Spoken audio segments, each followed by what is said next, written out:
देख के लोग आश्रम के द्वार पे आके खड़े होके हम लोग को कितना ताना मारेंगे। कहेंगे कि विधवाएं ब्याह की तैयारी कर रही हैं। हद होती है किसी बात की। तुम हमारा आश्रम बदल के दिखाना क्या चाहते हो? तुम्हें कैसा लगेगा अगर तुम्हारा भी घर कोई बदल दे?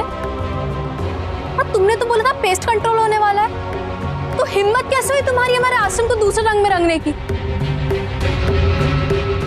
तुम क्या जताना चाहते हो? हाँ, तुम बहुत संचितक बनते हो ना हमारे। तुम काहे परेशान करते हो मैं बार बार? चाहते क्या हो तुम? और इन सब चीजों के पैसे भी हमसे ही मांगोगे? देखिए बचवा जी, हम लोग को नहीं पता है कि आप किस नीयत से आप क्या सोच कर ये सब किए। बाकी एक बात जान लीजिए और समझ लीजिए, ये आश्रम विधवाओं का है। हम लोग के जीवन में सफेद रंग के अलावा और कोई रंग नहीं, और हम लोग खुश हैं इसमें। अच्छा लगता है हम लोग को सफेद रंग।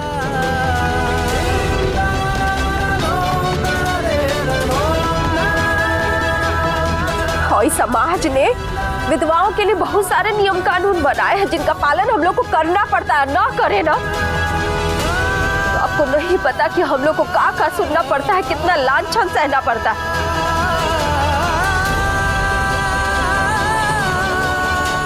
इसलिए आपसे विनती कर रहे हैं, भगवान के लिए कुछ मत करिए ताकि हम लोग को सहना पड़े, सुनना पड़े।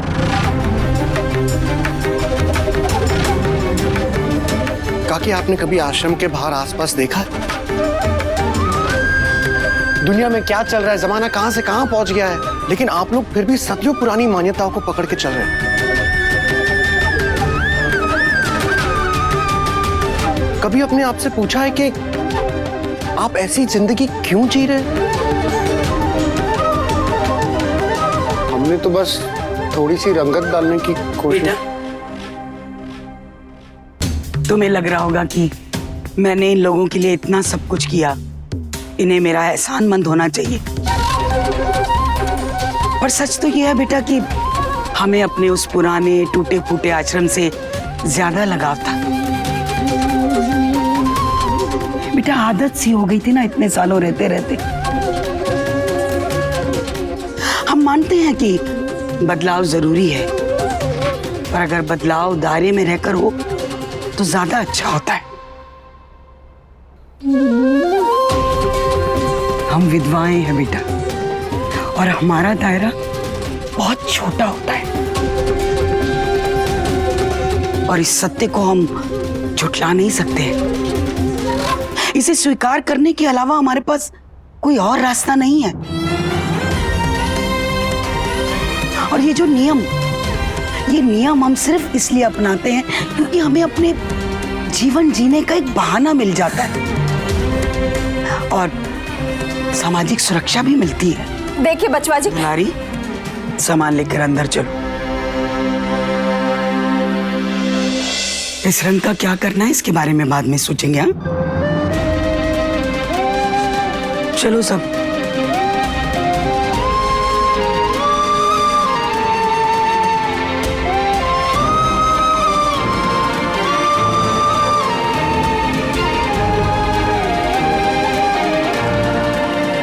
यार ये तो गलती हो गई, हम तो इनको खुश करने की सोच रहे थे,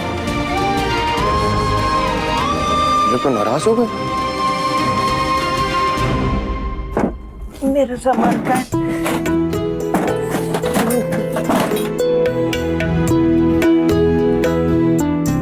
मेरा बाकी का सामान कहाँ गया? मिल नहीं रहा, लगता है गायब हो गया। ध्यान से इसमें देखा आपने? दिखाओ। नहीं नहीं तो सुनो, किधर गया? तुमने सीता माई के सामान का क्या किया?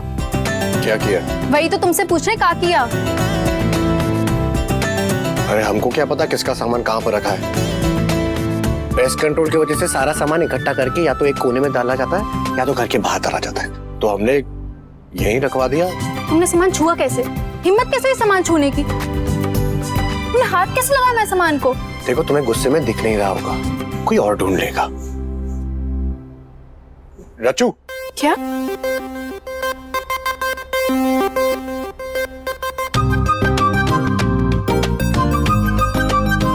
इनका नाम रचना है, रच्चू नहीं।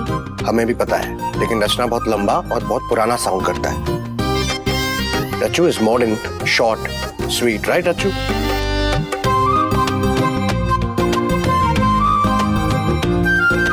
जरा देखो माँ जी का सामान, इसे तो गुस्से में और दिखाई हमारा नाम राज अच्छा है ना? बहुत अच्छा है। जब भी हम राज का नाम सुनते हैं ना, हमें दाढ़ी और मूंछ याद आती है, क्योंकि हमारे दोस्त का नाम भी राज है।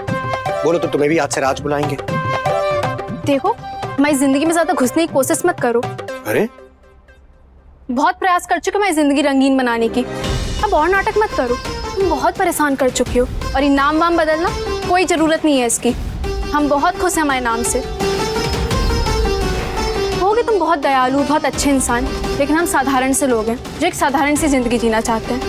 तुम्हें कोई जरूरत नहीं और करने की, पहले ही बहुत परेशान कर चुके हो, इसलिए मैं बख्श दो और रहम करो हम पे।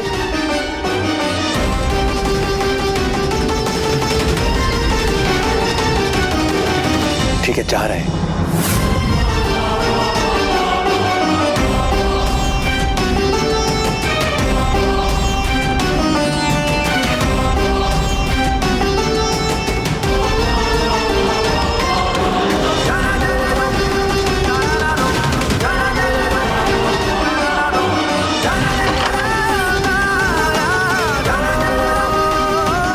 अब तुम हमसे ये मत कहना कि तुमने उसे जाने पे मजबूर किया।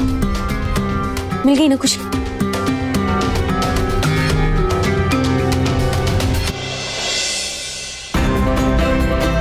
पता नहीं हमारे साथ ही क्या हो रहा है? हमारी जिंदगी तो जैसे सड़क से उठ के कुएं में गिर गई। अरे विप्लव घर छोड़कर उन विधवाओं के साथ रहने लगा। जिंदगी में पहली बार बाबूजी हमसे नाराज होकर माँ जी का साथ देने लगे। क्या हो रहा है? हे भोलेनाथ, ये हमारे माथे पे कौन सा शनिचर सवार हो गया? हमको तो कुछ पता ही नहीं चल रहा है। अरे अरे हट रे, क्या नौटंकी कर रही है? क्या हुआ बोल? नहीं बताएंगे तो चक्कू घुसेड़ के सारा नौटंकी बाहर निकाल देंगे। बोल रे, क्या हुआ है? क्या हुआ है? क्या रो रही है?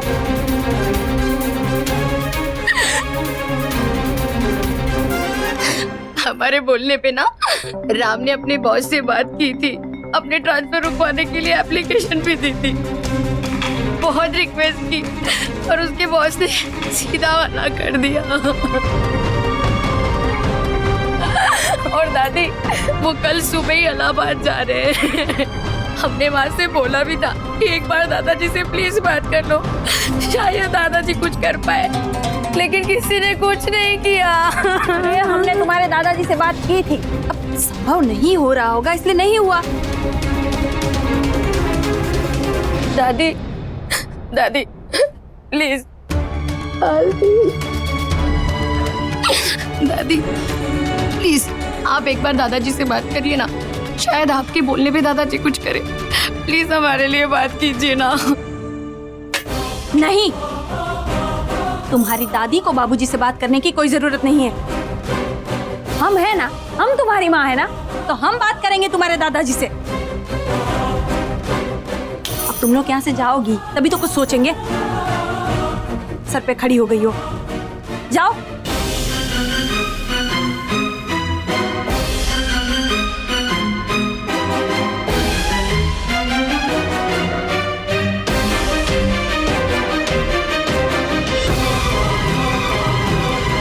इससे पहले कि इस घर का सिक्का हमारी मुट्ठी से निकल जाए, हमें ही कुछ करना होगा।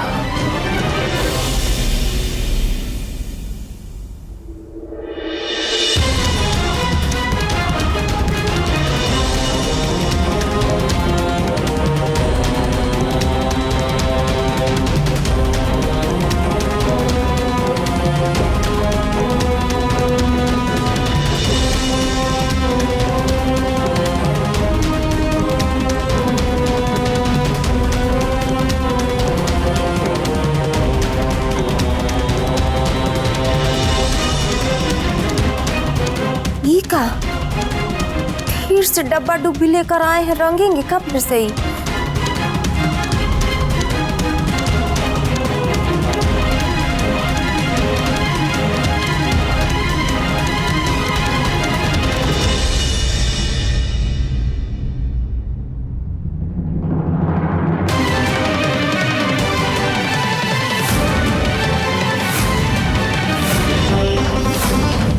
अरे ये क्या कर रहे हो बेटा तुम?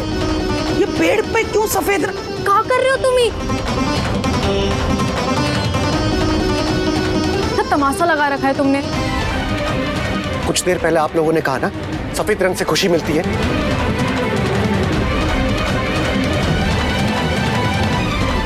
शांति मिलती है, तो अभी हम सब सफेद रंग देंगे तो आप लोग की खुशी बढ़ जाएगी ना। चलो लाओ अब। क्या तमाशा कर रहे हो तुम? क्या कर रहे हैं? हमारा पेड़वा का ही रंग रहे हैं, वो भी सफेद रंग से।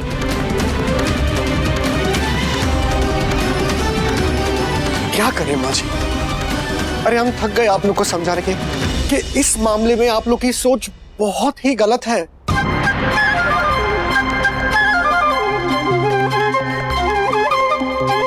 माँ जी, प्रकृति ने हमें कितने रंग दिए हैं जीवन में, फिर आप लोग क्यों अंधविश्वासों के चक्कर में इस झूठे नियम को पाल के चल रहे हो?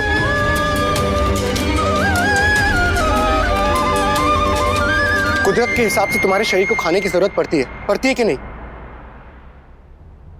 कितने रंगों के खाने होते? तुम सब्जियां खाती हो ना, कितने अनेक रंगों की सब्जियां होती है कि नहीं होती है? कितने तरीकों की दाल खाती हो तुम? अलग अलग रंग के होते हैं ना। माँ जी, जो फूल आप लोग इस तुलसी के पौधे पर चढ़ाते हो ना, वो भी अलग अलग रंग के होते हैं। अरे यहाँ तक भगवान ने हमारी त्वचा भी अलग अलग रंगों की बनाई है। तो फिर आप लोग क्यों अपनी सारी जिंदगी एक ही सफेद रंग पर सीमित करके बैठे? आप लोग क्यों नहीं बदलना चाहते?